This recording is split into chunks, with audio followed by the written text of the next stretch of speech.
Bem, eu vou tentar não me alongar, eu falo um pouco demais, né? Tem que correr contra o tempo. Essa ministração, essa palestra a respeito do perfeccionismo é apenas uma parte. Ela não está na totalidade devido ao tempo. Mas eu queria compartilhar com vocês a pontinha do iceberg para que vocês possam ter os insights aí e compreender algumas coisas. Quem vos fala é uma perfeccionista, então eu vou falar com conhecimento de causa. O pastor Arley sempre me atribui essa ministração porque eu me descobri perfeccionista. E eu não sabia que eu era perfeccionista, eu tinha muitos comportamentos e algumas coisas, e eu nunca achava que eu era perfeccionista. E eu me descobri num certo dia, quando ele me deu um livro, e eu falei, você está dizendo que eu sou perfeccionista? Porque eu não achava, porque para mim eu achava o máximo uma pessoa ser perfeccionista. Eu tinha uma visão de quem era perfeccionista, e eu falava, nossa, muito bom, a pessoa é super organizada, super, né? Eu queria ser, mas eu não sabia que eu já era. E eu não sabia o que estava por baixo dessa ponta desse iceberg. E vocês estão vendo ali uma fotinha de uma mocinha olhando para um copinho ali. Né? Esse copo está meio cheio ou meio vazio? Vocês vão pensar aí. Antes disso, eu queria fazer uma pergunta para vocês. Quem aqui se considera perfeccionista? Levanta a mão. Vamos ver. 1, 2, 3, 4, 5, 6, 7, 8. Só 8? Depois eu vou fazer essa pergunta de novo, tá? Me lembre de fazer a pergunta. E aí tem um teste, que eu não imprimi o teste, mas nós vamos fazer por aqui. Pode passar o próximo slide, por favor? Não sei se vocês vão conseguir ler direitinho, mas eu vou lendo por aqui também. Então, essa primeira pergunta, será que eu sou perfeccionista? Nós vamos começar por aí. Então, tem um pequeno teste. Todo mundo tem caneta aí? Se não tiver, pegue emprestado do seu amiguinho do lado. E só marquem os números. Depois nós vamos fazer uma soma, tá? Todo mundo aí a postos? Vamos lá. Eu vou lendo aqui. Então, vocês vão ver que tem as numerações de 1 a 4, para quase nunca, algumas vezes, boa parte do tempo e a maior parte do tempo. Não tentem forjar o resultado, hein? Porque quem faz teste por aí, perfeccionista, é danado para fazer isso. Não, eu não vou responder essa, porque senão vai dar errado. Não vai, eu não quero dizer que eu sou perfeccionista. Então, eu não vou colocar só um pouquinho. Sejam realistas, tá? Primeira pergunta, sente-se desconfortável para aceitar desafios profissionais, especialmente os bem complexos ou que geram insegurança? Então, quando você tem um desafio, seja ele profissional ou ministerial, você dá uma barrada e fica meio apreensivo, meio inseguro. Então, você marca aí de 1 a 4. Se você sempre, né, maior parte das vezes, ou quase nunca 1, 2 ou 3. Segunda, costuma checar muitas vezes todos os detalhes dos trabalhos que desenvolve? Então, seja um trabalho que você exerce fora, numa empresa, seja o trabalho na sua casa, para as donas de casa. Então, se você faz, você vai lá conferir de novo para ver se está certinho. Ou se você, no seu trabalho, você confere e reconfere. Não, deixa eu ver se isso está certo mesmo. Coloquem aí. Terceira. Você não usa criatividade sem se preocupar com métodos ou rigor técnico. Então, sempre que você pensa em criar alguma coisa, em fazer uma coisa legal, não, tem que ter um padrão, tem que ter um método, tem que ter, né, um jeitinho de fazer. Eu tenho que escrever no meu caderno com esta caneta. Onde está a minha caneta? Se eu não tiver a minha caneta, eu não vou escrever. Mais ou menos assim. Quarta, tem o hábito de esconder os seus erros por considerá-los graves ou por medo de reprovação? Então, quando você faz uma coisa que não foi legal, você dá um jeito de maquiar, de dar uma tapeadinha para ninguém ver, ou justifica, não, eu fiz isso daqui por causa disso daqui. Não, esse copo caiu no chão porque ele deixou ali. Não, eu esbarrei nisso aqui porque a porta estava aberta. Algumas coisas você tenta justificar ou esconder para não dizer, não, fui eu que errei. 5. Vive apreensivo com medo de cometer falhas. Então você tem medo de fazer as coisas por medo de errar. não vou fazer porque eu não sei fazer esse negócio direito, então é melhor eu nem começar para não errar. Sexta. Estão acompanhando aí, gente? Eu estou indo muito rápido. Quer que vá mais devagar, tá bom? Sexta, duvida da sua própria capacidade ou sente a autoestima prejudicada? Então você está sempre duvidando de que aquilo que você faz é bom, que você é capaz, ou você está sempre se inferiorizando, não, eu não sou bom, eu sou incapaz, eu não sei fazer, eu não sou burro, eu não tenho condições de fazer. Sétima, preocupa-se demasiadamente com a opinião alheia. Então, se você vai vestir uma roupa, você tem que perguntar para 3 pessoas para saber se aquela roupa está boa. Você fez um trabalho e você tem que mostrar para todo mundo, para conferir, para ver, para você ter uma aprovação. Você está preocupado com o que os outros acham. 8. Demora muito para tomar decisões. Quando tem que tomar uma decisão, pronto, acabou o mundo, agora não sei o que fazer. Não vou nem para um lado, nem para o outro, nem para frente, fico paralisado porque não consigo tomar uma decisão, porque se essa decisão não for a certa, e aí como é que vai ser? Então eu fico paralisado na hora de tomar uma decisão. 9. Dá muita importância para detalhes para os quais ninguém repara. Então você fica lá olhando a linhazinha do relatório, se está certinha, se está da mesma cor da outra, se a letra está do mesmo tamanho da outra, quando você vai fazer um trabalho, né? Para quem trabalha no escritório, ou etc. Ou então, para quem trabalha em casa, você vai fazer um trabalhinho lá, ou então estou limpando alguma coisa, então você é daquelas que limpa com cotonete o cantinho, com a escovinha, tem uma escovinha para tirar o cantinho, e ninguém está vendo, mas você está vendo, aquela tem uma mancha. Você, como eu, fica olhando o copo se tem uma mancha. Né? Ninguém está vendo. E às vezes não é nem que o copo está sujo, não é sujeira, mas ficou uma mancha porque você esbarrou o seu polegar na hora de secar e guardar. Não, volta para a pia para lavar porque tem uma mancha. E ninguém está vendo. Você se preocupa com detalhes que ninguém está reparando. E 10ª, evita fazer algo por medo de fracassar. É melhor eu não fazer porque eu vou fracassar e eu não quero lidar com o fracasso, com a possibilidade de dar errado. Tudo bem? Acompanharam aí? Façam a somatória, que já nós revelaremos nas cenas do próximo capítulo ali. Vou dar um minutinho para vocês fazerem. É bem rapidinho aí. Então, até 20 pontos. Quem fez até 20? Ergue a mão aí. Então, temos um número aí. Né? Talvez até o final isso mude, tá? Você mude a sua perspectiva. Nesse daqui, está sob controle. Não há nada de errado com a sua mania de perfeição. Pelo contrário, se você presta atenção nos detalhes, faz isso sem nenhum exagero patológico. Perceba a palavra patológico, viu? Escuta essa palavra. Seu perfeccionismo só contribui para a qualidade dos resultados. Ele não afeta a autoestima e não atrapalha a realização das atividades, nem gera frustrações ou distúrbios causados por excessos. Quem fez de 21 a 30? Olha só! Aumentou o número. 21 a 30, sinal amarelo. Você tem se preocupado um pouco demais com as opiniões dos outros. Tem buscado a aceitação por aquilo que faz. Está começando a se dedicar tempo demais a tarefas que não são prioridade. Atenção para não deixar que algumas manias se tornem exageradas ou comecem a tomar muito do seu tempo. Alguém chegou no vermelho aí, 31 a 40?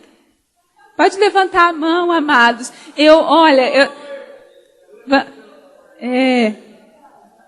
Esse aqui é o caso caótico. Sinal vermelho. Marca aí que vai começar a libertação segunda-feira, o pastor vai agendar.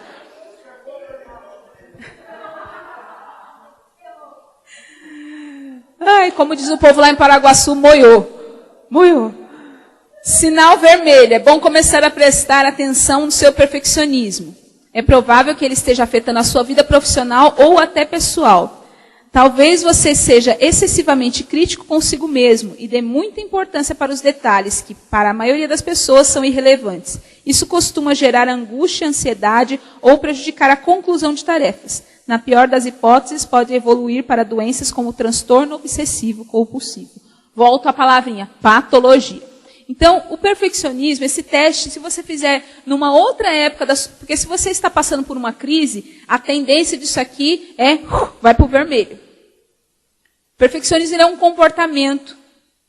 Ele é adquirido. Então, você pode ter momentos da sua vida que você vai estar zen, tá no verdinho, no amarelinho, mas no momento que a sua crise, você está passando por um problema, vai para o vermelho, iria para o roxo se tivesse, tá? Então, vocês percebam, não sei se vocês conseguiram perceber que as perguntas aí, quando nós temos a nossa visão de perfeccionista é aquele que tem mania de limpeza, né? A primeira é quando fala, o que é uma pessoa perfeccionista? É aquele que fica limpando ou que fica organizando as coisinhas assim para ficar retinho. Isso faz parte? Faz parte. Mas isso é só uma parte desse comportamento. E vocês perceberam que as perguntas elas estão norteadas por sentimentos, sensações, como nós enxergamos as coisas.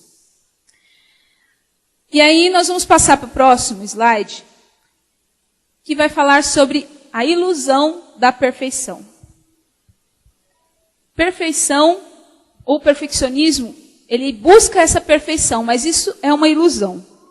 E essa ilusão faz com que a maioria das pessoas vejam o copo meio vazio, meio cheio ou meio vazio. Será que o copo está mais para cheio ou mais para vazio? Depende da nossa ótica. Se nós somos... o ditado diz que os pessimistas veem o copo meio vazio, mas eu diria os perfeccionistas, porque se ele não está completamente cheio, ele está vazio. E essa é uma característica do perfeccionista, o tudo ou nada. Se esse copo aqui não está cheio até em cima, ele não está cheio. Mas isso é verdade? Não. Então, a perfeição é uma ilusão. O perfeccionista busca algo que é ilusório. Nós, então, começamos a nos julgar com um rigor maior do que julgaríamos uma outra pessoa. Então, a autocobrança, ela é muito característica, que foi uma das perguntas desse teste. Nós nos cobramos demais. Temos expectativas elevadas com relação ao nosso desempenho e somos duros demais. Nós cobramos demais. E se alguma coisa não sai como nós queremos, nós somos malvados. Nós somos malvados conosco. Nós somos cruéis. Nós nos torturamos quando algumas tarefas não são desempenhadas como nós gostaríamos. Nós colocamos um objetivo, uma meta, e aí pensamos, se não for desse jeito, não é. Se eu coloco um objetivo, não, eu vou sair de casa hoje, vou acordar às 7 da manhã, e eu vou fazer tantas coisas na minha casa, e eu vou para o banco, e depois do banco eu vou passar numa loja, depois de uma loja eu vou para o mercado, porque eu tenho que comprar isso, aqui, e na volta eu vou passar para fazer uma visita para minha mãe. Só que o seu despertador não despertou, você acordou às 8h30. Pronto, já tirou a paz. Já acabou, já complicou ali. Aí você sai correndo para tentar fazer as coisas, e aí você chega na fila do banco, tem um monte de gente pagando conta, né? Chegam aquele pessoal das empresas com um bloco desse tamanho para pagar a conta na sua frente, só tem um caixa, porque você se atrasou, chegou na hora do almoço, só tem um caixa no banco. Pronto. Ali você já está soltando fogo pelas ventas. Porque você já está pensando, não vou conseguir... Acabou meu dia, não vou conseguir, eu tinha que ir no mercado, eu tinha que fazer isso, eu tinha que fazer aquilo, não vou conseguir. Resultado, você mal consegue ir ao mercado e não vai na casa da sua mãe. Quando você chega em casa, você chega e fala assim, eu não fiz nada hoje. O coitado acordou 8 horas da manhã, correu o dia inteiro e não fez nada. Isso é verdade? Não é. Mas dentro da cabeça do perfeccionista, dentro dos sentimentos dele, é pura verdade. Totalmente verdade. E ai de quem falar o contrário para ele. Então é uma ilusão de perfeição. E aí tem uma perguntinha que estava até acho que na pastinha de vocês. Pense e responda. Minhas expectativas são tão elevadas que têm prejudicado a minha qualidade de vida e eu não tenho conseguido ser feliz se tudo não está perfeito? Será que a minha ilusão e a minha busca por perfeição estão tirando a minha alegria de conquistar resultados? Será que eu consigo me alegrar mesmo nesse dia tão atribulado que eu não consegui fazer das minhas 10 tarefas, eu consegui fazer só 4? Será que eu consigo me alegrar nisso? E se eu não consigo, essa minha visão tem prejudicado o meu modo de vida, então é hora de eu parar de me julgar e começar a valorizar aquilo que está dando certo. E como é difícil para um perfeccionista conseguir valorizar uma coisa se a outra não foi feita. Então, se eu programei fazer 10 coisas no meu dia, mas eu só consegui fazer 3, porque no caso do perfeccionista, se ele acordar atrasado, já vai se culpar o resto do dia, porque eu sou o relapso, eu não consegui acordar, a culpa é minha culpa, pega um chicote e se chicoteia, porque ele não conseguiu. E aí nós perdemos de valorizar as 3 ou 4 coisas que conseguimos fazer naquele dia. E aí o dia se torna amargo. Você chega irritado em casa porque você não conseguiu fazer tudo. Mas você conseguiu fazer uma parte. Mas a parte que você fez, você nem considera, porque afinal você não fez tudo. O grande vilão é a nossa culpa, ou melhor, a falsa culpa. O perfeccionista se sente culpado até mesmo por reservar um tempo para ele descansar. Se ele tem vontade de dormir até mais tarde, hoje eu quero dormir até mais tarde, mas ele não consegue. Mas o corpo dele está cansado, está pedindo para que ele durma e descanse um pouco mais. A dona de casa tem que deixar a pia limpa, embora ela esteja se arrastando, porque ela trabalhou o dia inteiro, ela não está mais com energia para lavar aquela pia. Mas se ela, lavar aquela louça da pia, mas se ela dormir, eu não posso. Vai que acontece um cataclisma na terra porque eu deixei a louça sem lavar. O corpo dela pede descanso, mas ela não consegue se achar digna do descanso. Porque afinal ela nasceu para sofrer. O perfeccionista ele é sofredor. Ele é uma pessoa muito sofrida. E ninguém valoriza o meu esforço. Todo mundo vê o que eu estou fazendo e ninguém liga, ninguém me valoriza. É a síndrome de Elias. Elias, ele chegou para Deus e falou assim: Deus, eu sou o único que não se dobrou. O Senhor não está vendo. Mentira, Elias. Larga de ser mentiroso. Está cheio de gente que não se dobrou diante de Baal. E aí nós atribuímos uma culpa de que a gente tem que ser o sofredor. E eu não posso, eu tenho que resistir até o fim, eu tenho que aguentar. A Bíblia diz que toda a lei é resumida em 2 mandamentos. Quais são eles? Eu só escutei. Amarás o Senhor e o teu próximo como a ti. Olha, então eu tenho que me amar. Como é que eu vou descansar se eu não me amo? Você pode falar para o seu esposo ou para a sua esposa, falar assim: vai descansar, eu estou vendo que você está cansado.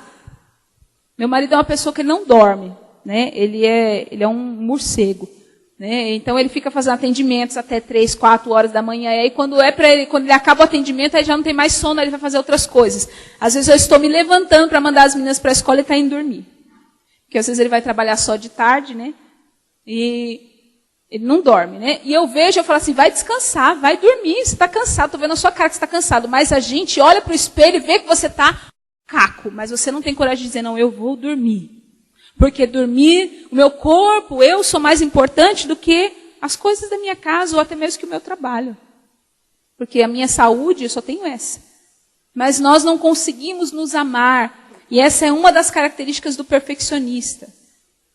É uma característica de quem tem uma identidade que está deturpada. A nossa identidade, e nós brasileiros sofremos dessa identidade com uma autoestima muito baixa.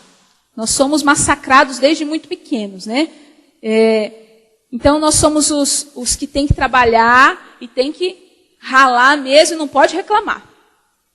Nós não podemos nos dar ao luxo de ficarmos doentes, né? Os perfeccionistas, quando fica doente, é a morte. Ele prefere morrer do que ficar doente. Porque ele não consegue produzir. Porque a vida do perfeccionista está na produção. Então, quando eu não me amo, eu não vou poder amar ao próximo. Isso significa que eu não posso cumprir o segundo mandamento. Jesus já resumiu os 10 em 2. Aí eu não consigo cumprir um. E o primeiro já é super difícil, né? Parece que não é difícil, mas você amar a Deus acima de tudo, mais do que o seu pensamento, que a sua vida, que a sua família, né? Já é um grande desafio. Agora eu não consigo cumprir o segundo, porque eu não consigo me olhar e amar quem eu estou vendo, eu não consigo entender que eu tenho necessidades. Para o perfeccionista, até assumir que ele tem uma necessidade é um grande problema. Porque ele não pode ter necessidades, porque ele é perfeito. E gente perfeita não tem necessidade. Então nós começamos a nos privar de algumas coisas. Para atender às suas necessidades e assumir o cuidado consigo mesmo, você precisa se comprometer com a mudança de expectativas com relação à sua vida. Se nós nos encontramos num momento em que você não consegue dar prioridade no momento que tem que ter prioridade. Não estou falando de egoísmo. Eu vou fazer o que me der na telha e os outros que se virem. Não é isso.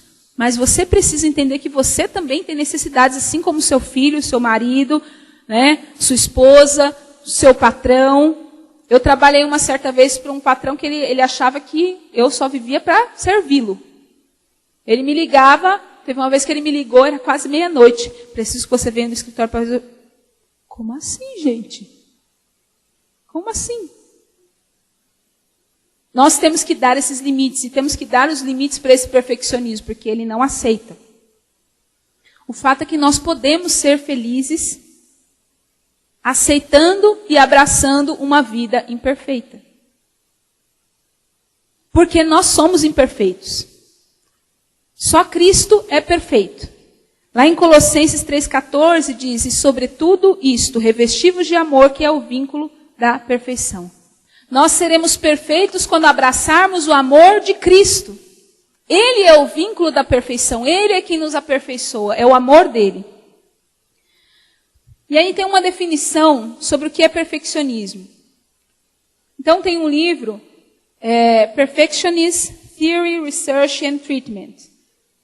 E ele tem duas definições aí do perfeccionismo. O perfeccionismo normal, que é o que busca os padrões razoáveis, ali aceitáveis, né, de você querer uma coisa organizada, de você dedicar um tempo para realizar algumas tarefas com o máximo de qualidade. E aí ele define, só que esse também tem a busca da irrepreensibilidade, ou seja, você não quer ser repreendido. Então, eu vou limpar isso aqui bem limpinho para ninguém achar nenhuma sujeira, para ninguém me chamar atenção. E aí tem o perfeccionismo neurótico, quando ele vai longe demais. Eu vou ler essa parte, que é aquele que tem a tendência de buscar padrões excessivamente elevados, motivados pelo receio de fracasso e pela preocupação de não decepcionar os outros. Em outras palavras, é que querer ser perfeito é normal. Esperar ser perfeito em todos os aspectos da vida é um exagero. Querer a perfeição, querer fazer uma coisa legal, caprichada, ser um bom funcionário, ser uma boa dona de casa, ser uma boa mãe, ser uma boa esposa, é normal. Nós buscamos a qualidade naquilo que fazemos. Agora, você achar que que você vai ser perfeito em tudo, é patológico. E aí, a partir daí que as coisas começam a se encaminhar para aquilo que vocês conhecem como TOC, que é o transtorno obsessivo compulsivo. Que a pessoa começa a ficar tão neurótica que aí ela vai desenvolvendo comportamentos que ela não pode escrever, por exemplo. Não, eu não posso escrever se a ordem das minhas canetas não estiver correta. Né? E o perfeccionismo, ele tem essas características, quando ela chega no exagero, ela começa então a afetar nosso bem-estar. Perfeccionistas correm um grande risco de contrair uma variedade de enfermidades que são causadas ou agravadas pelo estresse e a ansiedade que o perfeccionismo acarreta. E aí tem a depressão pós-parto. Toda mulher acaba passando pelas dúvidas, pelo choro. Né? Eu passo direto pelos choros, né? Não só o choro da neném, mas pelos choros de não conseguir ser a mãe que precisa. Então tem os dias de crise, né? Que você quer ser e não consegue, você acha que está fazendo certo, e depois você fala, não, acho que eu não estou fazendo certo, e você fica meio maluco. Isso é normal. Agora, quando isso começa a virar uma obsessão para você, aí começa a te adoecer. os distúrbios alimentares. Então, um deles é a anorexia, a bulimia, que nós vemos tantos casos de tantos modelos, tantas pessoas que se utilizam do seu corpo para o trabalho. Então, ela tem uma visão deturpada quando se olha no espelho. Ela olha e vê uma pessoa obesa, sendo que ela está pesando 30 quilos. Então, ela está buscando, na verdade, nisso a perfeição, a aceitação, só que a visão dela está deturpada.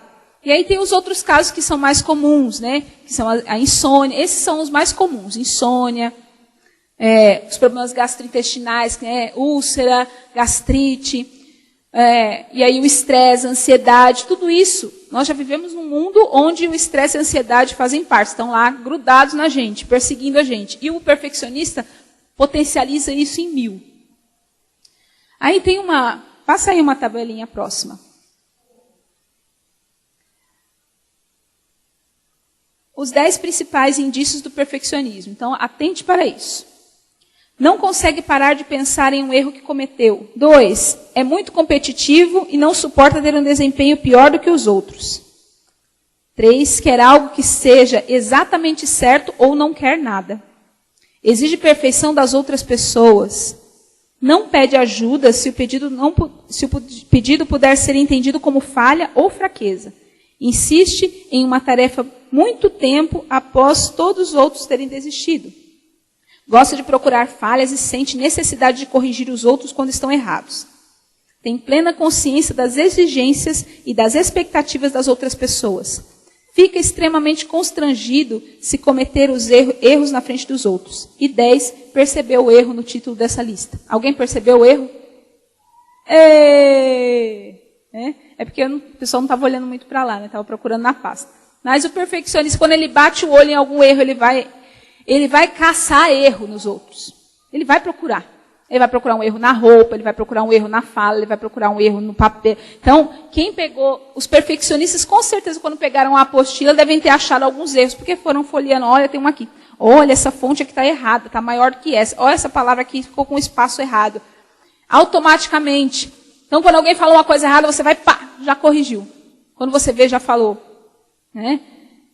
Insistir numa tarefa depois de todo mundo já ter desistido dela, ninguém quer mais. Não, eu vou conseguir, porque eu preciso provar que eu consigo. Eu ficava horas nos relatórios, alinhando as coisas. Né? Porque eu fazia os relatórios da contabilidade, deixava tudo retinho e tal, e tinha que estar a margem em cima, igual a margem do lado, e fazia. Aí o meu chefe, esse que eu falei que achava que eu vivia para ele, eu fazia tudo aquele negócio espetacular, né? Com todas aquelas fórmulas mirabolantes no Excel, ele pegava e falava assim, quanto que eu tenho que pagar? Amassava e jogava lá. Queria morrer, né? Ou seja, ninguém estava ligando. Ele não estava ligando, mas eu sentia necessidade de gastar mais de 1 hora fazendo uma coisa que ninguém estava ligando. E aí, nós precisamos pensar de onde vem o perfeccionismo. As pessoas nascem perfeccionistas ou elas adquirem o comportamento? Um pouco de cada coisa. Eu digo que é um pouco de cada coisa porque eu me vejo como que eu nasci perfeccionista. Eu vou dizer por quê. Porque eu me lembro das minhas brincadeiras quando eu brincava quando era criança, de boneca, de casinha. Eu gastava mais tempo arrumando a casinha do que brincando na casinha. Já era meio afetada lá atrás. Eu me lembro disso, assim, uma lembrança de 5, 6 anos de idade. Eu me lembro de sentar no chão e passar horas arrumando, e quando eu terminava de arrumar tudo, eu estava tão cansada que eu dormia no meio dos brinquedos. A minha mãe tinha que me tirar de lá e recolher tudo e guardar. Eu nem brincava. E isso vai sendo potencializado quando nós vamos adquirindo comportamentos. O perfeccionista, ele tenta ser reconhecido. Geralmente, esse comportamento ele é potencializado por pais críticos ou por pais ausentes, eu vou falar daqui a pouco, com relação ao controle. Quando você é muito criticado desde a infância, você começa então a tentar provar as coisas. Então, se você recebeu, por exemplo, uma frase dizendo, olha, você é preguiçoso. Você é preguiçoso, menino, levanta daí. Quando a gente é adolescente, é a palavra que a gente mais escuta, é preguiçoso, porque a gente quer dormir que nem um gato, 16 horas por dia. Preguiçoso, para de ser preguiçoso, vai fazer isso, vai fazer aquilo. Então, por mais que a gente não precise mais provar nada para ninguém, Quando você deixa de fazer uma coisa ou não faz uma coisa com aquela excelência que você acha que deveria fazer, você escuta a voz na sua cabeça, preguiçosa, preguiçoso. Esse rótulo fica estampado quando você olha no espelho. Como que eu posso ir dormir com a minha louça para lavar, sua preguiçosa? Bem que meu pai falava que eu era preguiçosa. Bem que meu pai falava que eu era preguiçoso. Então nós começamos inconscientemente a lutar contra esses rótulos e tentar mostrar que nós não somos isso. E nós vivemos a nossa vida para agradar o outro. Porque eu não consegui provar, eu queria provar para o meu pai ou para minha mãe ou para alguém que eu era aquilo e eu não consegui, agora eu tenho que provar para todo mundo e para mim mesmo, que eu não sou aquilo. E aí eu coloquei um versículo aí, a morte e a vida estão no poder da língua, aquele que a ama comerá do seu fruto. Nós ainda escutamos os fantasmas na nossa mente, dos rótulos que nos deram, rótulos de ser burro, de ser incompetente, você não faz nada direito, moleque. Menina, faz isso direito. E nós vamos escutando isso. Então, quando você faz alguma coisa que não foi muito legal, você escuta. Faz isso direito. E às vezes, talvez, quem falou isso já nem está mais nessa terra, já morreu. E você ainda continua tentando agradar uma pessoa que nem vai, não está mais aqui. Você não vai poder provar mais nada para ela. Mas a nossa mente, nosso subconsciente guarda isso como uma verdade. Já ouviram dizer que uma mentira dita muitas vezes se torna verdade, né? Então essa mentira foi lançada na nossa cabeça, não por maldade, mas numa tentativa de fazer com que você não se tornasse aquilo. Nossos pais às vezes fazem essas loucuras, e a gente como pai ainda faz essas coisas. Eu me pego repetindo alguns comportamentos também. Então a gente repete com os filhos aquilo que foi nos dado, e a gente tem que fazer um esforço sobre-humano para romper esse ciclo. Mas na tentativa de que a criança não seja uma preguiçosa e nem seja burra, vai estudar, não seja burro. Está me chamando de burro? Então aquilo fica gravado, eu sou burro mesmo. Eu tinha um aluno, que hoje eu falei do meu trabalho de contabilidade e tudo mais, que eu trabalhei em um monte de coisa, que nem eu sou madruga. Mas hoje eu sou professora, e eu tinha um aluno do 3º ano que ele não conseguia fazer as coisas. Ele já tinha repetido um ano, ele não estava alfabetizado, ele sentava lá na última carteira, e quando passava alguma coisa, ele fazia assim, eu sou burro, eu sou burro, eu sou burro, eu sou burro, no meio da sala de aula. Mas quem falou para ele que ele era burro? Alguém disse para ele que ele era burro.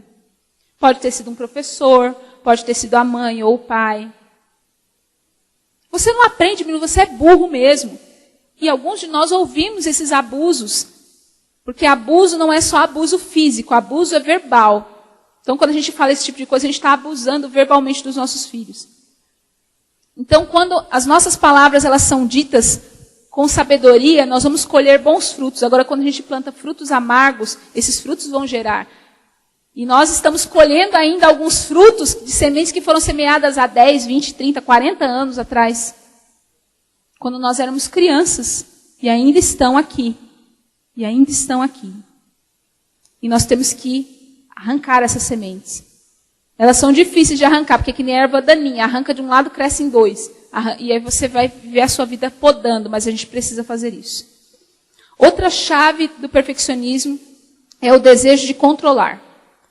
A busca do perfeccionista, e essa é uma das mais problemáticas, é a busca por controle. Aí você pode pensar assim, não, mas eu sou uma pessoa tão passiva, eu não controlo ninguém, eu sou tão, sabe, eu sou calma, eu sou assim. Não é apenas a busca de controlar, porque quando a gente fala de ser controlador, a gente pensa em gente mandona, né? Não, mas a busca pelo controle das situações. Quando uma coisa sai fora do quadradinho do perfeccionista, é a morte. Acabou. Geralmente isso vem de situações da nossa vida que nós não conseguimos controlar lá atrás. Então, se você teve um pai alcoolista, se você teve um pai abusivo ou uma mãe que era muito autoritário e você não podia reagir, ou violência que você sofreu, tudo isso, você não podia controlar aquela situação, mas agora você cresceu. Cresci, agora eu vou controlar, agora eu vou mandar. Ou se você teve um pai alcoolista, ausente, uma mãe que foi ausente, foi abandonada, etc. Você teve que tomar as rédeas da sua vida muito cedo. Então você aprendeu a controlar. Então na minha vida mando eu. E esse é um problema para quem é crente, porque Jesus diz, olha, você, na sua vida você não manda nada. E nós cantamos aqui, né? Quero ser como criança. Criança manda alguma coisa? Tem algumas que mandam, né? Dá até na cara do pai e da mãe, mas não manda. Com Deus não manda. E esse desejo de controlar, então, vem implantado de lá de trás. E aí, quando nós crescemos, nós não queremos ser controlados por mais ninguém. E aí, quando nós podemos controlar uma situação, a gente se sente satisfeito. Eu disse no começo que eu não me via perfeccionista, porque eu tinha essa mesma visão de uma pessoa que era organizada, e eu achava ótimo ser organizada. E muitas vezes eu não conseguia ser organizada como eu gostaria de ser. Eu era extremamente organizada e até metódica no meu trabalho. Mas na minha casa eu não conseguia, né? Então eu tinha uma mesa de dar inveja a qualquer um. Tudo organizado, a minha rotina do meu trabalho era extremamente redondinha, mas eu não conseguia arrumar a minha gaveta. E aquilo, para mim, eu falava assim, não, eu queria ser... Eu trabalhei com outro chefe também que era extremamente perfeccionista, né? Era aquele de organizar todos os quadradinhos, negocinho certinho. E eu ficava assim, falei, nossa, eu queria ser assim, organizada. E aí eu descobri que eu era perfeccionista pelos comportamentos que eu tinha. Não pela falta de organização de algumas coisas, mas pelos sentimentos que eu vivia. O perfeccionista, ele busca controlar alguma coisa da sua vida porque lhe dá uma sensação falsa de que ele está abafando, né? Então, se ele não consegue controlar uma situação lá na casa dele, se a mulher é casada com um marido alcoolista, ela pode controlar o dia que ele vai beber? O dia que ele vai chegar derrubando tudo na casa? Não pode. Mas ela pode controlar a posição das xícaras do armário dela.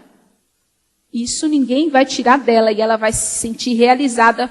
Teve uma época que eu queria, até hoje, na verdade, eu vou confessar para vocês. As xícaras do meu armário tem que estar tudo virada mesmo lado. Alguém faz isso? Ei, aleluia, bem-vindo ao clube. Então tinha que estar viradinho para o mesmo lugar, tem que ter um padrão, né? O Arley ri de mim porque desde criança eu organizava os meus lápis de cor por ordem de cor. Ele falou assim, mas não tem ordem. Eu falei, claro que tem. Não tem, Patrícia? Tem. Não tem, Arnô? Ordem de cor? Aí. Ele disse que não tem. E eu já tinha essas manias, mas não achava que fazia parte disso.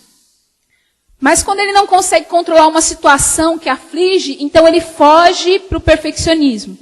Então, sempre que você estiver passando por uma crise, quem é perfeccionista vai se dedicar àquilo que você faz melhor. Então, se você cozinha muito bem, você vai se danar a cozinhar. Vamos fazer bolo, vou fazer torta, vou fazer macarrão, vou fazer lasanha, vamos comer, gente. Né? Se é a organização e a limpeza, você vai faxinar a sua casa. Faxinar, faxinar, faxinar, faxinar. Deixa eu limpar a sujeirinha que está ali no chão. Porque aquilo te dá uma falsa sensação de controle. Eu não estou fora do controle, eu estou controlando, não estou controlando isso aqui, mas isso aqui eu esqueço. Eu deleto a minha vida, vou concentrar aqui, porque aqui eu sou feliz. No mundo de fantasia do perfeccionista, o mundo cor-de-rosa ou azulzinho do perfeccionista. Lá tudo é perfeito, tudo é limpo e organizado. Nada fora do lugar, nada fora de padrão. E aí essa falsa sensação nos faz pensar assim, se tudo parece bem, está parecendo tudo bem, eu estou conseguindo controlar isso aqui, então está tudo bem. Então eu fujo das questões que realmente são importantes. E agora, nós vamos ler o texto de Lucas 10, 38. É uma personagem muito conhecida de todos. Duas personagens, né? Nós vamos falar um pouco sobre Marta e Maria. E essa introdução toda que eu estou dando aqui sobre perfeccionismo vai nos transportar para muitos anos atrás, cerca de 2000 anos atrás. Um relato distante, bíblico, mas que vai nos ensinar muito sobre as características do perfeccionista. Lucas 10, 38 a 42.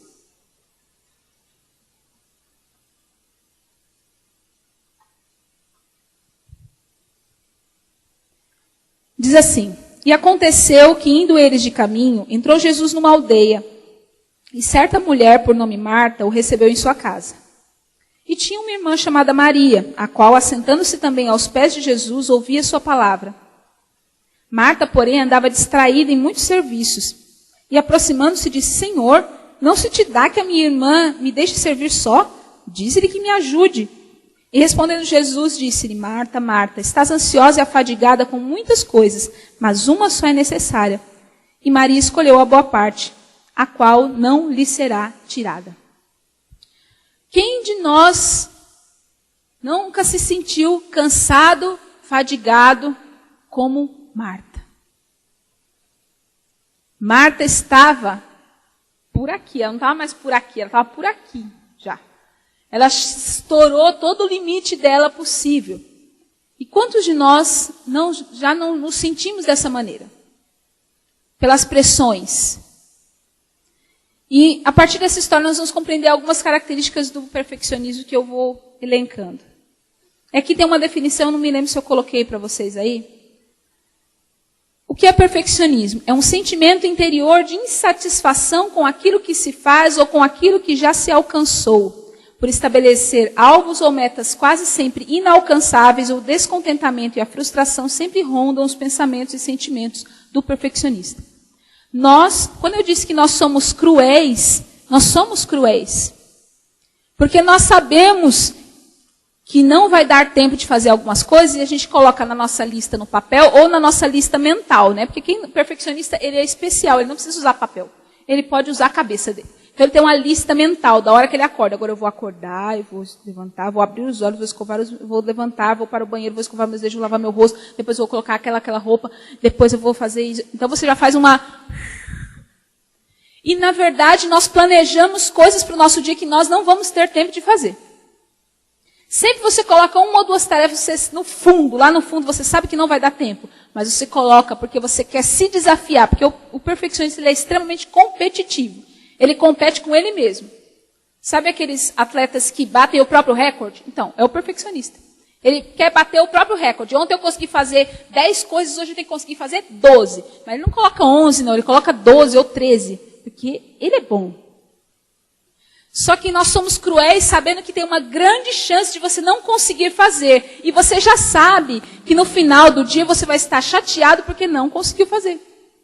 Porque nós vivemos um ciclo vicioso. Então você se frustra, aí você vai por quê? Tentar controlar. Então se é minha mania de limpeza, então eu vou limpar. Aí eu coloco uma lista imensa de coisas para fazer, não dá tempo, o que acontece? Eu me frustro. Aí eu vou limpar. E é por isso que desenvolve o toque. Porque ele está sempre lutando para satisfazer a frustração com o comportamento. É como se fosse uma droga. Aquele que tem uma adicção de um vício de cocaína, de comer, ou uma compulsão sexual, a base é a mesma, é satisfazer o vazio que está aqui dentro. Então, ou ele vai comer, ou ele vai comprar, ou ele vai limpar, ou ele vai organizar. É assim, é uma busca por satisfazer algo que está faltando aqui dentro. E nós, então, vivemos numa eterna insatisfação. Você nunca está satisfeito com o que você fez. Você sempre vai terminar de fazer e vai dizer assim, mas eu devia ter feito isso aqui? Puxa, se eu tivesse feito isso, tinha ficado perfeito, mas eu não fiz. E aí você se culpa porque não fez aquilo. E você está sempre frustrado. E aí eu vou elencar os sintomas do perfeccionismo. O primeiro deles é ter tudo sob controle. E aí nós vamos pensar um pouquinho na vida de Marta. Marta, por aquilo que nós conhecemos dos relatos bíblicos, era uma mulher muito ativa, prática, né, resolvia a situação. Na sociedade judaica, a mulher, todo mundo sabe que ela não tinha muita vez. Ela não tinha vez. Então, ela, para ser reconhecida, ela tinha que ou ter filhos, ou ser uma boa anfitriã. A Bíblia não nos relata sobre filhos de Marta. Então, o que ela tinha que fazer? Vou me concentrar em ser a anfitriã. Não posso ser qualquer anfitriã. Eu vou ser a anfitriã. Era uma busca interior por valorização, por ser aceita. Nós buscamos aceitação desde o dia que nós nascemos. Quem já teve filhos pequenos ou tem filhos pequenos sabe que o bebezinho, ele faz palhaçada para você fazer o quê? Rir. E quando ele percebe que ele faz assim, e você ri, ele vai fazer 1000 vezes para você rir, não é? nós estamos reforçando, ele está se sentindo aceito. E nós mantemos isso durante a nossa vida. Se você faz coisas que te fazem ser aceitas pelo grupo, você está fazendo. É por isso que muitos adolescentes caem na droga, em tantos outros comportamentos, porque ele está sendo aceito, ele precisa ser abraçado. E até hoje nós fazemos. Porque se você não fizesse para ser aceito, talvez você tivesse o pijama da sua casa hoje. Porque a roupa mais confortável é pijama e camisola. Mas nós não fazemos isso por quê? Porque existe uma convenção social de que a gente tem que vestir uma roupa. Nós estamos buscando aceitação o tempo inteiro, que o pastor falou a respeito da roupa, da camiseta. Mas eu vou pregar, eu vou gravar um DVD com uma camiseta? Ué, não é uma roupa? Já está dentro da convenção, já está ótimo. Mas a gente quer mais. Então, a busca por aceitação de Marta fazia com que ela quisesse ser uma anfitriã especial. Talvez ela pensasse ali na vida de Sara, na vida de Raabe, que fizeram a diferença. Talvez ela pensasse, puxa, se eu for a anfitriã, eu vou ser lembrada. Eu vou ser lembrada pela história. Então eu vou fazer o melhor pão que eu puder. Eu vou arrumar essa casa aqui para receber Jesus e vão sair todos falando de mim e eu vou ficar para a posteridade. E talvez ela pensasse nisso. Ela tinha uma característica da sua personalidade ser muito forte. Ela tinha necessidade de controle. Aliás, o nome Marta significa senhora. Então, ela já era a senhora, ela já mandava. E a gente percebe que dentro o texto diz que quem foi buscar Jesus, quem foi convidar Jesus, não foi Lázaro. Ele era o homem da casa dos 3 irmãos. Não foi Maria, não, foi Marta. Marta, quando ela ouviu, opa, Jesus está chegando, peraí que eu vou me antecipar, é aqui que ele vai ficar. Porque essa é a minha deixa. Vou receber Jesus. Mal sabia ela que ela ia tomar um sabão, né? Mas ela ficou para a posteridade.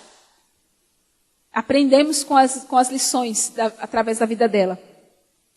Mas ela tinha necessidade de controlar aquilo. Ela que tomava as atitudes. Quando a gente vê quando Lázaro morreu, qual foi o comportamento, ela sempre era a que estava na frente.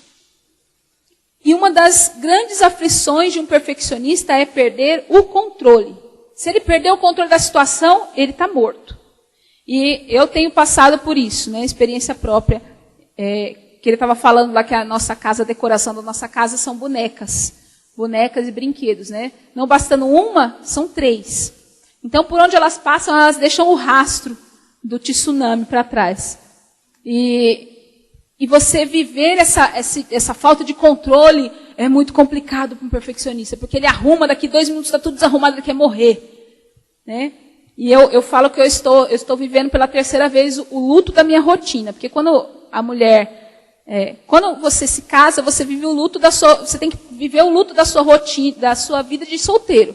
Porque agora você casou, não que você morreu, né? Mas a sua rotina é diferente, tem que enterrar ela, deixar para trás, porque um homem que casa e quer continuar tendo a vida de solteiro não vai dar certo, e a mulher também não. Quando você tem filhos, você tem que viver o luto da sua rotina de quando você era só com o seu marido, que você deixava tudo limpinho, e embora, quando você voltava, estava tudo limpinho. Agora não está mais. E aí eu estou vivendo pela 3ª vez o luto da minha rotina ser morta e enterrada. Então eu tenho que me reinventar numa nova rotina. E perder o controle é muito difícil. E Marta estava numa situação onde ela não ia ter controle de algumas situações. Então eu imagino a casa de Marta muito organizada e ela planejando tudo. Só que a vinda de Jesus não foi planejada. Ela ouviu que Jesus estava chegando. Só que ela teve que escolher, ela teve que fazer uma prioridade ali, né? Poxa, eu vou ficar olhando a minha casa, eu vou ter que vencer o meu problema de perder o controle, mas Jesus vai ter que vir aqui. Ele tem que vir para cá. Então ela falou, não, acho que ela respirou fundo, eu vou conseguir, vamos lá. Ela precisava superar esses obstáculos. Ter tudo sob controle faz parte da necessidade de um perfeccionista. Ele quer controlar tudo. E às vezes isso se avança para controlar pessoas e comportamentos das pessoas. Você tem que fazer isso desse jeito. Mas por quê? Porque é o que é certo. Mas quem falou? Eu falei. Eu sou vice-deus. Entendeu? Vice-deus. Deus sabe o que é certo, mas eu também sei. Então, ele não está aqui nesse momento, eu sou a representação mais próxima, então eu mandei assim. Então nós temos essa característica, que para algumas coisas é boa, no sentido de você tomar algumas iniciativas. Então, se a casa pegar fogo, vai ser o perfeccionista que vai ligar para o bombeiro. Porque aquele que é melindroso vai chorar e vai morrer queimado lá. Mas o perfeccionista vai, não, peraí, tem que ligar para o bombeiro, gente. Pega o telefone, vamos ligar. Então, ele tem algumas iniciativas para isso. O segundo sintoma é a tirania dos deveres. É aquela frase que eu falei que fica na nossa mente. Ah, eu tenho que fazer isso, eu tenho que fazer isso, eu tenho que fazer... Ah, eu devia ter feito isso, nossa, eu devia ter feito aquilo, eu devia fazer isso. E está sempre assim, porque você está sempre devendo alguma coisa. Sempre está devendo. Porque você fez, acabou o meu dia. Puxa, eu devia ter feito isso. Então você nunca vai terminar o seu dia e deitar a cabeça no travesseiro e dizer, nossa, hoje eu fiz tudo. Assim, é um dia em 1 milhão do perfeccionista que ele está feliz por fazer as coisas. Marta, eu imagino Marta ali andando de um lado para o outro com a casa dela cheia de gente, lotada de gente. Né? Porque onde Jesus andava tinha multidão. E chegou aquele povo todo para comer, crente gosta de comer, né?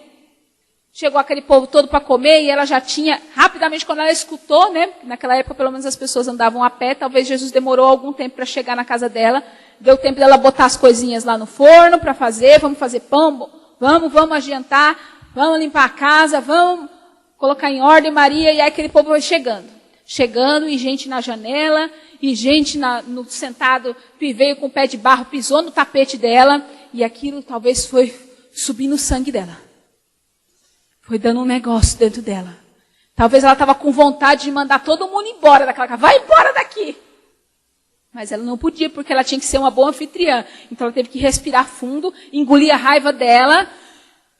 Eu vou continuar. Jesus vai me dar parabéns. Vai dizer, olha Marta, você é a melhor anfitriã de toda a face da Terra, de todos os planetas intergalácticos, de todas as galáxias. É você. Jesus vai fazer isso comigo. Eu vou aguentar. Só que Marta estava carregando um fardo pesado demais, e essa é uma característica de um perfeccionista. Ele carrega o mundo nas costas. Sabe assim, tudo eu nessa casa. Porque se eu não limpar, ninguém limpa. Se eu não fizer, ninguém faz. Né? Se eu não acordar essas crianças para ir para a escola, não vai. Se eu não mandar estudar, não estuda. Se porque eu é que faço tudo. E Marta estava ali, talvez pensando, se eu não falar para Maria que ela tem que arrumar aquela almofada ali do chão, ela não arruma. Se eu não falar que ela tem que pegar o vinho e levar para lá, para eles tomarem, ela não leva, ela não se mexe. Tudo eu que tenho que ficar fazendo. Só que tira isso do perfeccionista para você ver, ele morre. Ele morre, porque é uma maneira dele ter o controle. Só que Marta estava cansada. Ela estava cansada, porque ela estava fazendo de tudo para provar para Jesus que ele tinha que amá-la. Ela queria que ele a amasse pelo que ela estava fazendo, mas ela não sabia que Jesus já a amava por quem ela era. E quantas vezes nós estamos no nosso relacionamento com Deus fazendo para Deus? Porque Deus tem que me ver. Sabe aquela música, Olha para mim? Olha para mim. Então a gente está assim, Jesus, olha para mim, eu estou limpando o banheiro. Olha para mim, eu estou tocando bateria. Jesus, olha para mim, eu estou pondo água para o pastor. Olha para mim, Jesus, me veja. E nós não precisamos ser vistos pelo que nós fazemos. Nós precisamos ser vistos por quem nós somos. E Marta estava buscando o caminho contrário daquilo que era necessário para ela. Então ela começa a carregar esse peso, esse fardo, onde ela já não está mais suportando. E quando ela começa a olhar para Maria, aí acaba o mundo, né? Esse nosso comportamento perfeccionista, ele nos leva a ter um relacionamento deturpado com Deus. A nossa visão de Deus é deturpada. Nós estamos sempre fazendo para alcançar a Deus. Então, se você ora, eu tenho que orar mais. Porque eu acho que Deus não está me vendo. Então, eu vou orar mais. Eu vou me consagrar mais. Eu vou jejuar mais. Eu vou ler mais a Bíblia. Eu não vou ler a Bíblia em 1 ano. Eu vou ler a Bíblia em 6 meses. Aí, no outro ano, não funcionou, não aconteceu nada assim de espetacular. Então, eu tenho que ler agora em 3 meses. Eu tenho que fazer para Jesus me ver, porque ele não está me vendo. E o perfeccionista olha para Deus como se ele estivesse no alto de uma escada. Aí o perfeccionista faz isso aqui. Ele está vendo Deus lá. Bom, agora eu vou orar mais, vou me consagrar. Aí ele consegue subir um degrau. Quando ele sobe um degrau, Deus já subiu 2. Ah, não, Deus só está de brincadeira comigo. Aí ele ora, ele se consagra, ele ia para um culto na semana, agora ele vai para 3. Aí ele sobe 2 degraus, quando ele olha Jesus, já subiu 4. Então é um Deus inalcançável que gera uma frustração e uma ansiedade muito grande no coração do perfeccionista, porque ele acha que Deus nunca vai ser alcançado, e por mais que ele faça, Deus não olha para ele. E é uma visão deturpada que foi criada na nossa mente pelos comportamentos que foram colocados no nosso dia a dia, desde pequenos, que nós tínhamos que fazer para ser bons. Não bastava tirar 9 na prova, tinha que ser 10. Se não for 10, não valeu. Até eu fazendo a minha faculdade, eu me cobrava. Se eu tirava, uma vez eu fiz uma resenha na minha faculdade, a resenha, modéstia à parte, ficou muito boa. E eu mostrei para a professora, ficou tão boa que a professora me deu 3. Sabe por que ela me deu 3? Porque ela achou que eu tinha copiado da internet. Ah, como assim? Falei, então agora a senhora vai me provar de onde eu tirei. Aí já fiz aquela pressão toda, mas chorei. Como assim, gente? Eu fiz um trabalho tão bom, tão perfeito, e ela me deu 3. Por fim, ela acabou reconhecendo que não era, né? Aí ela me deu quanto? 9. Todo mundo ficaria feliz, né? 9. O que a perfeccionista foi fazer? Por que a senhora me deu 9? A senhora... Ela teve que explicar para mim por quê. Que ela rodou e não explicou. Mas tudo bem, eu resolvi não criar mais caso. Enfim. Então nós não ficamos contentes com menos do que 100%. Não dá, todo mundo ficava feliz quando tirava 5. Ai, tirei 5. Tirei 7. Não, eu tinha que tirar 10, porque eu era vice-deus. Então não podia. E esse Deus que a gente imagina que nunca vai ser alcançado não tem nada a ver com o Deus da Bíblia. O Deus da Bíblia é outro. A gente serve um outro Deus diferente. A nossa necessidade de ficar provando as coisas para Deus ofende a Deus. Ofende. Sabe por quê? Porque ele já provou tudo que ele precisava. E nós não somos salvos porque fazemos coisas. Somos salvos porque Jesus morreu por nós. E quando você quer fazer para conquistar Deus, você está dizendo, Jesus, o Senhor foi muito legal de morrer por mim, mas dá licença que agora sou eu. Vou lhe mostrar como se faz. Isso ofende a Deus. E aí quando eu fui descobrindo essas características horríveis do perfeccionista, eu não queria mais ser, mas aí já era tarde demais. Porque eu achava que ia ser legal ser perfeccionista e não era. Outra característica, a autodepreciação. Quando nós não damos conta, assim como Marta olhou para os lados, possivelmente não estava dando conta daquilo que estava acontecendo. Ela talvez estava olhando e tem uma sujeira no chão, não dá para eu catar porque eu tenho que levar a bandeja para lá. Tem que levar um negocinho para Jesus. Tem que botar uma almofadinha nas costas de Jesus. Eu não posso. Meu Deus, essa menina está rabiscando a minha parede. Talvez ela tinha coisas fora do controle dela. E ela viu que ela não estava dando conta. E aí quando ela passou pelo lado de Maria, eu imagino a cena na câmera lenta. Vou matar essa menina. E aí ela chega a um nível de estresse tão grande que ela vai atrás de Jesus. Ela não vai falar com Maria.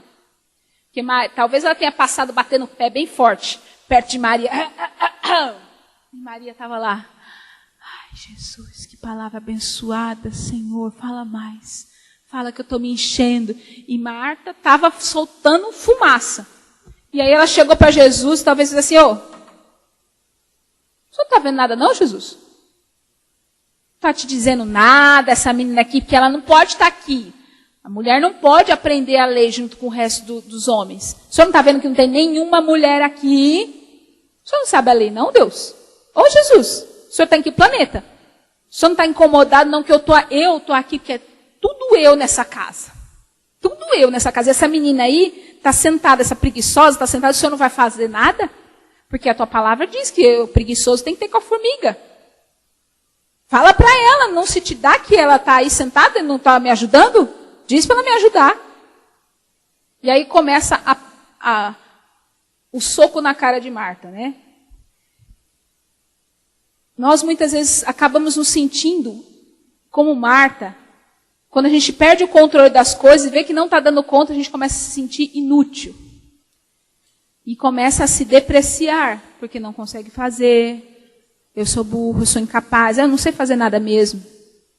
Aí voltam aqueles fantasmas lá de trás, você não sabe fazer nada, você é burro, você é incapaz, você é preguiçoso, você é preguiçosa. E aí tudo aquilo começa a vir, mais os acréscimos que o diabo coloca, né? Porque ele dá sempre uma temperadinha no negócio.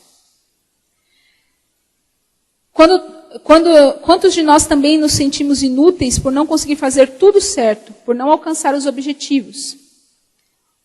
O que somos é diferente do que nós fazemos. E Marta não entendia isso, que ela era diferente daquilo que ela fazia, que o pastor falou. É diferente. Nós somos uma coisa, mas desempenhamos papéis. E talvez no desempenho do nosso papel nós não fomos 100%. Mas nós não somos perfeitos. Jesus concluiu 100% da sua obra. E aí nós começamos então, eu não cumpri 100%, então eu sou burro mesmo, eu sou incapaz. E aí nós vamos trazendo palavras que vão nos denegrindo cada vez mais. Marta não sabia que ela já estava sendo aceita por quem ela era. Eu vou correr um pouco, porque o horário está avançado. Ansiedade, mais um dos sintomas. Como resultado dos escrúpulos exagerados e da grande preocupação com o que se deve fazer ou não se deve fazer, é natural que o perfeccionista vive em cima de uma constante ansiedade. Nós estamos sempre pensando, como que vai ser? E amanhã? E depois? E se não der certo? E agora? Então nós estamos sempre ansiosos por aquilo que vai acontecer. Ansiosos por aquilo que nós não sabemos como vai ser, porque o futuro não está no nosso controle. Então isso dá um desespero no perfeccionista. A Marta estava na sua casa com a pessoa mais especial, com a celebridade. A celebridade de todas as celebridades, e ela não conseguia se alegrar. E quantos de nós, por causa disso, não conseguimos nos alegrar, por exemplo, quando você traz uma visita para sua casa? E você está tão preocupado com as coisas que tem que fazer, com a comida se saiu boa, com a organização do lugar, e em manter a casa limpa, e você não aproveita. Aí depois que vai todo mundo embora, você fala, nossa, puxa, nem conversei com fulano de tal.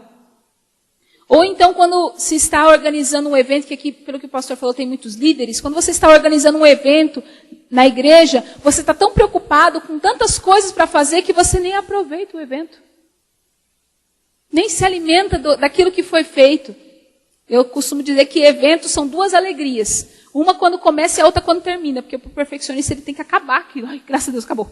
Porque é tanta pressão que ele tem que acabar. E quantas vezes nós deixamos de aproveitar coisas. E eu vejo isso uma realidade na minha vida. Eu deixo de aproveitar muitas vezes tempo com as meninas para brincar com elas porque eu estou preocupada com outras coisas.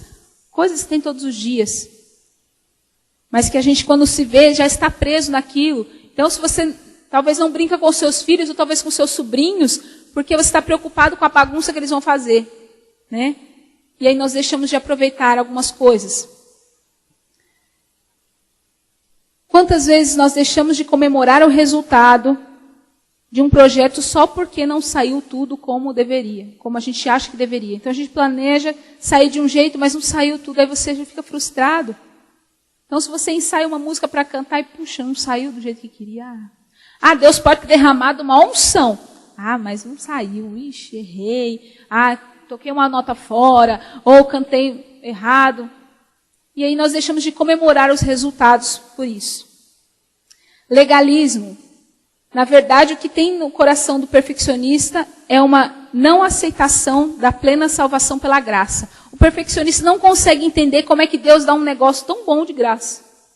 Ele fica procurando no fim do contrato, né? Quando você diz, eu aceito Jesus, deve ter uma letra miúda aqui falando alguma coisa, porque não pode ser. Então nós não entendemos como que a graça, essa graça existe. Não pode ser tudo de graça, tem que ter alguma coisa pela obra. Então o perfeccionista se sente feliz quando diz que a fé sem obras é morta. Viu? Eu não disse? Por isso que eu tenho que fazer. Mas a nossa salvação não vem pelas obras, vem pela fé. Então nós nos tornamos legalistas por aquilo que o nosso comportamento dita quem nós somos. Para Marta era inconcebível que Maria estivesse lá sentada aos pés de Jesus. Ela não conseguia entrar na cabeça dela como que a graça de Jesus podia acolher Maria naquele momento. Ela estava se portando como um homem. E Jesus não estava nem aí, porque Jesus não gostava de protocolos, né? Para ela estava indignada como que Jesus não podia aceitar aquilo e não fazer nada. Então ela resolve entrar naquela sala, talvez, bater no pé e talvez falando alto: Jesus, o senhor não está vendo? O senhor não vai fazer nada. O Senhor não vai fazer nada. E quantas vezes nós dizemos para Deus: Deus, o Senhor não vai fazer nada? Nós achamos que somos melhores. Que o nosso comportamento nos torna melhores. Mas eu tenho uma notícia para você e para mim. Nosso comportamento não nos torna melhores do que ninguém. O que nos faz ser pessoas que atraiam os olhares de alguém é a graça de Deus. É a única coisa que você e eu temos de especial mesmo nas nossas vidas, é o olhar de amor de Deus sobre nós. O olhar de Deus que nos transformou, a graça dele que nos transformou. E nós não conseguimos lidar plenamente com a graça de Deus, nem para nós e nem para o outro. Porque Deus ainda podia ter um pouquinho de graça por nós, porque a gente se esforça muito, mas é aquele outro que nem se esforça, e Deus está tendo graça por ele, não é? Então a nossa busca por querer ser aceitos pelas nossas obras vão nos afastar do Senhor. Encontrando o equilíbrio. Jesus vai nos mostrar, quando ele diz para Marta: olha, Marta, você está tão afadigada, tão cansada, preocupada com tantas coisas, mas Maria, ela escolheu a boa parte, essa parte não vai ser tirada dela. Ele nos ensina que pessoas são mais importantes do que coisas. O profeta Jonas, ele foi confrontado por Deus porque ele estava se importando mais com a sua própria reputação de profeta, porque ele diz: olha, Deus, eu não quero... Na verdade, ele está dizendo assim: Deus, eu não quero pregar para esses ninivitas, porque eu vou anunciar que eles vão ser mortos, o Senhor vai lá, que o Senhor é muito bonzinho, aí vai salvar todo mundo, e a minha cara, como é que fica? Ele se preocupou mais com um pé, com uma planta que nasceu e morreu. Estava mais triste, ele preferia que tivesse morrido todos os ninivitas, mas a planta tivesse ficado viva. A troca de valores no coração de Jonas foi confrontada. E quantas vezes nós trocamos esses valores? Colocamos coisas, comportamentos, ações, sendo que o mais importante são as pessoas. E nós não damos valores às pessoas. Então você se alegra em cobrar uma pessoa, em acusar uma pessoa por um comportamento. Aquela pessoa pecou. Nós somos, o perfeccionista, ele se torna meio fariseu, legalista. Aquela pessoa pecou, olha, caiu no adultério. Isso porque está na igreja há tanto tempo. Olha, como é que pode ter um comportamento desse? Está na igreja, já é batizado faz 10 anos e ainda está fazendo isso?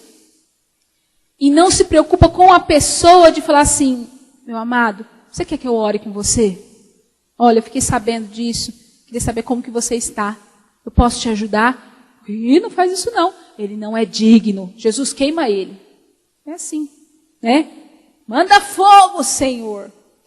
E nós temos que entender que para Jesus as pessoas são mais importantes que as coisas. Segunda coisa, buscar resultados eternos e não temporais. Quando Maria se assentou nos pés de Jesus, ela estava buscando algo que seria para a vida eterna dela.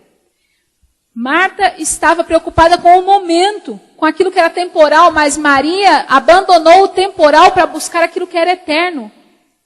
Por que a Bíblia nos diz para nós buscarmos primeiro o reino de Deus e as demais coisas?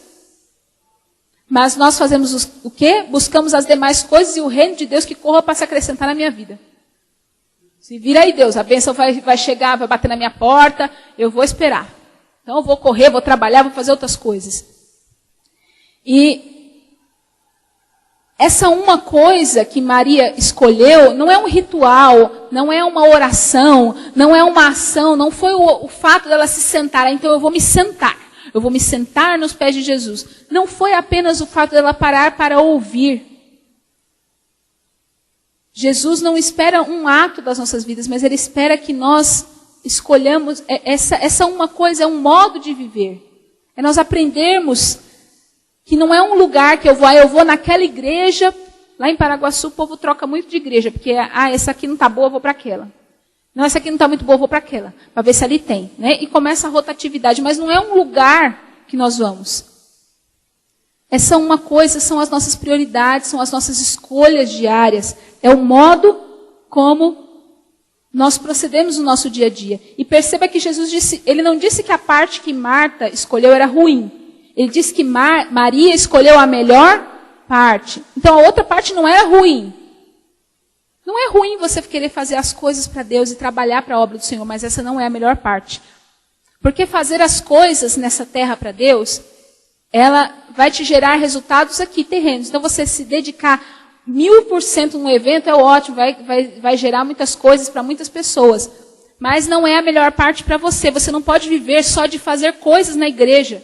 Isso não vai levar a sua vida espiritual para lugar nenhum. E nós temos um engano, que achamos que, não, a pessoa está chegando, ela está meio querendo se desviar, vamos dar coisa para ela fazer, dar responsabilidade para ela fazer, que ela vai se firmar. Não vai. Não são responsabilidades que nos firmam em Deus, é a presença de Deus que nos firma nele. E Jesus disse, olha, Maria escolheu a melhor parte, e essa parte não vai ser tirada dela. E essa parte não é só o que Jesus falou, porque o texto nem fala sobre o que Jesus falou. Se fosse tão importante, a gente saberia. Mas o que Jesus quer nos ensinar é que ela escolheu priorizar o que tem prioridade. O que era prioridade? Era limpar a casa ou aproveitar a presença de Jesus? Era Jesus. Era o dono da festa. E Maria soube priorizar. Então saiba priorizar na sua vida o que tem prioridade. Aceitar a graça divina para nós e para o outro. Essa graça divina é difícil para a gente entender. Mas o texto de Mateus 20, de 1 a 16, mas vocês conhecem, é o texto onde um determinado senhor quer pessoas, trabalhadores para a sua obra, para o seu campo. E ele encontra às 9 da manhã e fala assim, olha, trabalha para mim que eu vou te dar 1 denário. Ele ficou felicíssimo, opa, vou trabalhar até o fim do dia, eu vou ganhar 1 denário. E aquele homem continua andando, quando foi meio-dia, você está desocupado? Tô, quer trabalhar para mim, ganhar 1 denário no fim do dia? Opa, quero. E aí mais tarde ele encontrou 1 às 3 e 1 às 5. E todos no final do dia ganharam 1 denário. Aí aquele coitado da manhã, o quê? Eu peguei o pior horário do sol e o senhor vai me dar só 1 denário? E esse daí trabalhou das 5 até às 6, o senhor vai dar 1 denário para ele? E eu trabalhei o dia inteiro por 1 denário. E ele está dizendo, olha, mas eu não tratei com você? Você aceitou e estava feliz.